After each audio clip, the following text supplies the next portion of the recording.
नमस्कार, मैं बालकृष्ण मुले और आप देखना शुरू कर चुके द प्राइम टॉक का स्पेशल सेगमेंट वॉरियर के हमारे मेहमान हैं राऊ नगर पंचायत से कॉरपोरेटर रहे श्री धर्मेंद्र जी चौधरी। धर्मेंद्र जी चौधरी बीजेपी के नेता है, साथ ही विकास के पथ पर श्रमिक कॉलोनी को लगातार अग्रसर किए हुए। यूँ कहें कि पिछले 4 बार से चौधरी परिवार ही इस वार्ड की नुमाइंदगी करता आ रहा है और लगातार यहाँ पे विकास के कार्य होते देखे जा रहे हैं। धर्मेंद्र जी, आपका द प्राइम टॉक के स्पेशल सेगमेंट वॉरियर में स्वागत है, अभिनंदन है। आप लगातार काम कर रहे हैं, एक योद्धा की तरह काम कर रहे हैं। आपके वार्ड में बैठकर ऐसा लग रहा है कि हम किसी शहर की, बड़े शहर की किसी पॉश कॉलोनी में बैठे हुए। कैसा लगता है, कितना अभिभूत करता है अपने द्वारा किया गया विकास कार्य, फिर वहाँ बैठकर एक पॉजिटिवनेस के साथ में एक सकारात्मक चर्चा की जाए। क्या कहेंगे पहली प्रतिक्रिया के रूप में? पहली प्रतिक्रिया तो ये है सर कि मैं मेरा वार्ड की जनता का बहुत बड़ा आभारी हूँ कि मुझे लगातार मेरे परिवार को आशीर्वाद मिलता रहता है। और ये वार्ड एक मतदाता के रूप में नहीं, मेरे परिवार के रूप में मैं इन सब का चाहता हूँ। एक परिवार के रूप में इनके साथ रहता हूँ, सुख दुख में हमेशा इनके साथ खड़ा रहता हूँ। 24 घंटे लोग कहते हैं 24 घंटे दरवाजे खुले हैं, बाकी मेरा 24 घंटे फ़ोन भी चालू रहता है और 24 घंटे मेरे घर के दरवाजे भी इन लोगों के लिए हमेशा खुले रहते हैं। क्या बात है। कहा तो ये जाता है कि जिस व्यक्ति के घर के दरवाजे खुले होते हैं उस घर से व्यक्ति को हमेशा कुछ ना कुछ ज़रूर मिलता है। और आप तो आज के युग के, आज की पीढ़ी के लीडर है और कहीं ना कहीं एक ही शिकायत अपने मतदाता को अपने नेता से रहती है कि वो फ़ोन नहीं उठाते। और कई, मुझे लगता है राजनीति में कई ऐसे नेता हैं जो केवल फ़ोन नहीं उठाने के चलते हार का मुंह देख चुके हैं। और ख़ासतौर से भारतीय जनता पार्टी के नेता ही इस बात पे शुमार करते हैं। आप भारतीय जनता पार्टी में कब आए, कब से आप इस पार्टी की नुमाइंदगी कर रहे हैं, कब कार्यकर्ता बने और कब राजनीति का आपका सफ़र स्टार्ट हुआ? वैसे तो मैं बचपन से, मैं जब से समझने लगा हूँ, जब से ही भारतीय जनता पार्टी का एक सिपाही के रूप में काम करता रहा हूँ।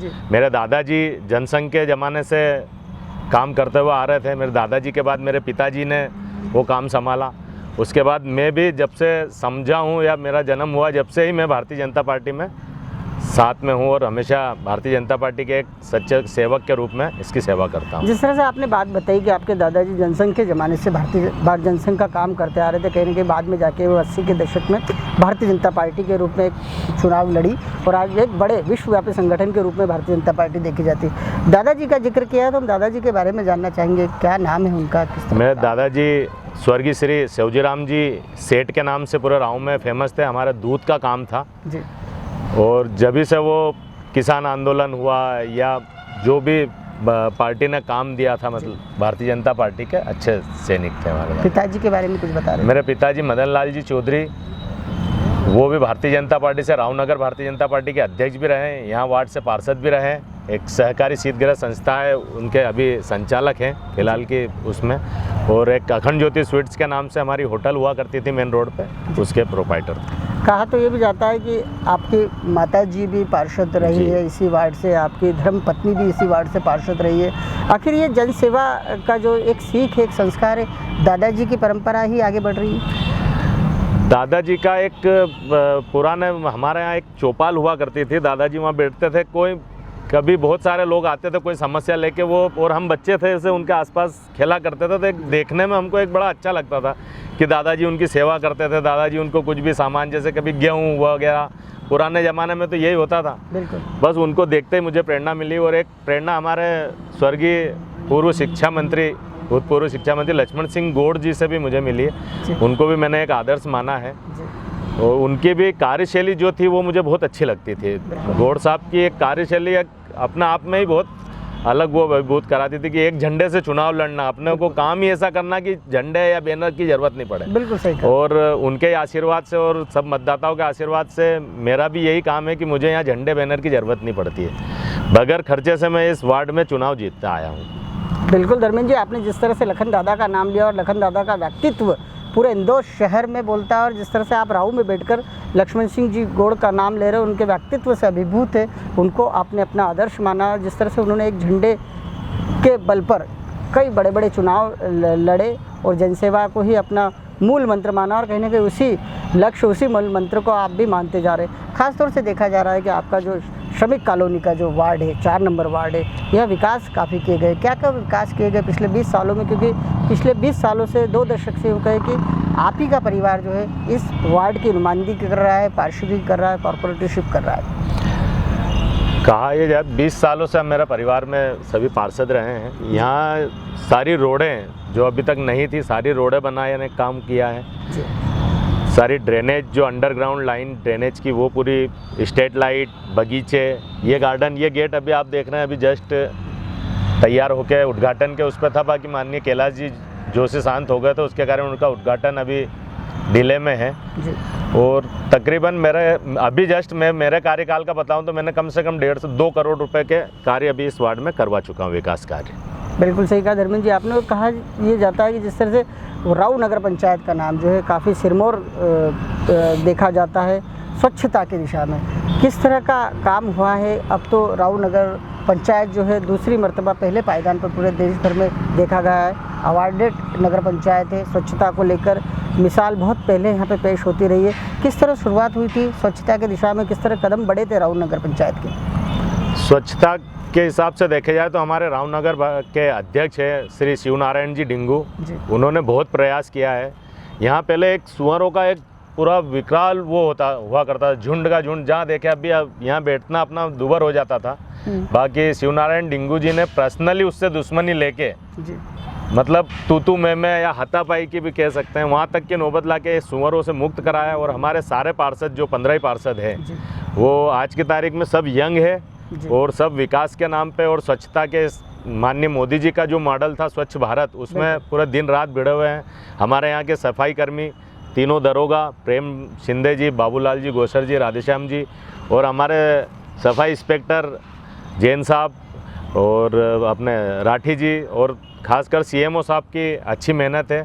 और इन्हीं के सफाई कर्मियों की कोशिश से ही आज राऊ नगर पंचायत पूरे मध्य प्रदेश में नंबर 1 बनाई है। आप जैसे पार्षदों को जो कॉर्पोरेटरशिप कर चुके हैं उनको कितने अभिभूत करता है जब अपना नगर पंचायत नंबर 1 पर आता है? काफ़ी अभिभूत करता। जैसे ही नंबर 1 की सूचना मिली कि राऊ प्रदेश में नंबर 1 और पूरे देश में 28 नंबर पर आया, सभी पार्षदों में एक खुशी की लहर, और उस खुशी को हमने नगर पंचायत में जाके सबने सेलिब्रेट भी करा। और आगे भी अब उस चीज़ के लिए सब जी जान से भिड़े हुए हैं कि इस नंबर 1 को जो केंद्र में 28 नंबर में आया है उसको और जल्दी आगे लाया जाए और अपने राऊ को नंबर 1 ही बना के रखा जाए। बिल्कुल सही कहा धर्मेंद्र जी। और जिस तरह से एक गोल तो आप तय कर ही चुके हैं कि प्रदेश में नंबर 1 अब राऊ नगर पंचायत है, भले ही फिर देश में 28 पे क्रम पर हो। अब आगे आने वाले समय में आप जैसे युवा ऊर्जावान व्यक्तित्व जो है जनप्रतिनिधि बतौर काम कर रहे हैं, किस तरह राऊ नगर पंचायत को आगे ले जाना चाहते हैं? क्या वो नवाचार देखने को मिल सकता है? क्योंकि आने वाला समय नगरीय निकाय चुनाव का है, इसके बाद फिर एक बार वही सिलसिला विकास का होगा। किस तरह के गोल तय है, क्योंकि आपके पास अनुभव की कोई कमी नहीं है? अभी राऊ में बहुत सारे काम हमारे अभी पेंडिंग है। अभी सरकार बीच में भारतीय जनता पार्टी की चली गई थी, फिर 15 महीने की कांग्रेस की सरकार रही, विधायक भी हमारे नहीं रहे। आने वाले समय में हमारा एक राऊ में वाईफाई फ्री का हमारा एक वादा है, वो पूरा करना है।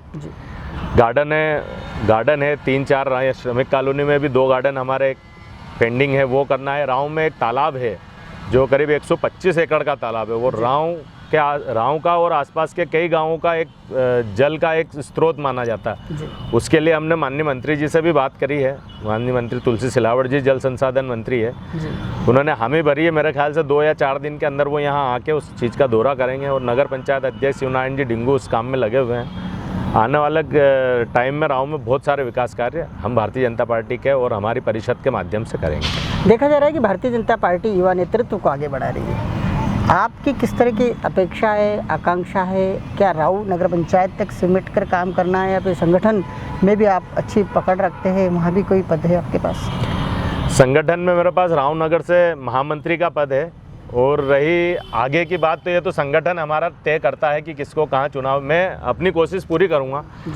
अभी आने वाले चुनाव में नगर अध्यक्ष के लिए भी कोशिश करेंगे। बाकी ये संगठन का आखिरी निर्णय होगा, जो फैसला संगठन लेगा हम उसके साथ ही काम करेंगे। चलिए, भारतीय जनता पार्टी का हर एक सिपाही संगठन के बलबूते पर आगे बढ़ता है। संगठन भारतीय जनता पार्टी का इतना मजबूत कहा जाता है कि थर्ड आई के रूप में वो हर कार्यकर्ता पर, हर नेता पर, हर लीडर पर अपनी नज़रें जमाए रहता है। और जब भी समीक्षा के बाद में भारतीय जनता पार्टी के वरिष्ठ नेता डिसीजन लेते तो कहीं ना कहीं उस कार्यकर्ता का ज़रूर ध्यान रखते हैं जो ज़मीन पर बड़ी मजबूत पकड़ रखता है। धर्मेंद्र जी, आप इसी तरह आगे बढ़ते रहे, राजनीतिक क्षेत्र में काम करते रहे, जन सहयोग से लोगों से काम करवाते रहे और जनता के मूलभूत सुविधाओं का निपटारा भी करते रहे। द प्राइम टॉक के स्पेशल सेगमेंट वॉरियर में से आपने बातचीत की, हिस्सा लिया, इसके लिए आपका बहुत बहुत धन्यवाद। नमस्कार।